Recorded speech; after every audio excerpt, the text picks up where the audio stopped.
हे पहा, मी काल सकाळच्या वृत्तपत्रातील एका पत्रकारांनी माझा इंटरव्ह्यू घेतला.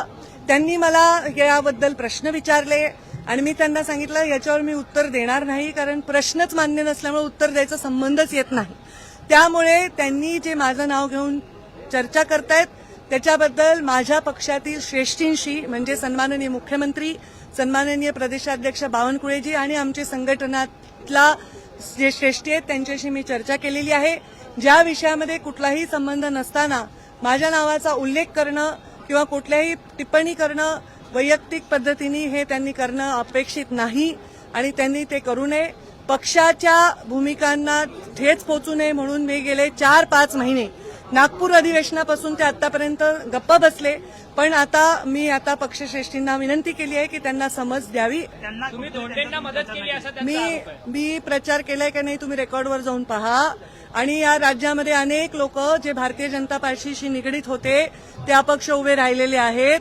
अनेक लोक दुसऱ्या पक्षाचे अपक्ष उभे राहिलेले आहेत. डायसवर जाऊन प्रचार करून मतदानाची मी विनंती केलेली आहे. त्यामुळे ह्याचं उत्तर मला द्यायचं नाही, कारण आरोपच चुकीचा आहे. जर प्रचार करताना हा आरोप करायचा होता जाहीर सभेमध्ये, त्यांनी प्रचार करताना तर माझ्याशिवाय कुठल्या नेत्याचं नाव देखील घेतलं नाही या राज्यात. आणि त्यामुळे निवडणूक निकाल लागल्या त्यांनी हा आरोप करणं हे पूर्णतः निवडून आलाय जो व्यक्ती 75,000 मतांनी निवडून आलाय त्याचं मी काम नाही केलं तर ते शक्य होईल का, हे थोडी आपण आत्मपरीक्षण करा. उलट मला लोकसभेला जेवढी लीड मागच्या वेळी होती त्याच्यापेक्षा अर्ध्यापेक्षाही ती कमी झालेली आहे. मग त्यांनी माझं काम केलं नाही असं तर मी कधी जाहीर वाच्यता केली नाही. अनेक लोकांनी माझं काम केलं नाही, पण त्या परिस्थितीला, अडचणीला मी बागे टाकलं आणि पक्षाच्या कामाला लागले. त्यांनी अशा भूमिका जाहीर मागणं हे आमच्या पक्षाच्या श्रेष्ठींना मान्य होणार नाही, पक्षाच्या शिस्तीला मान्य होणार नाही. त्यांनी निवडून आलेल्या त्याच गुलालात माझ्याविषयी बोलले. पण आज आमचा निकाल कधी लागलाय? ऑक्टोबरमध्ये कधी लागलाय?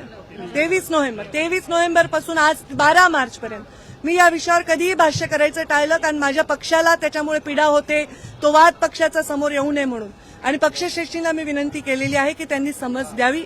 हे खरं आहे आणि या विषय माझ्यापुरता इतकाच आहे.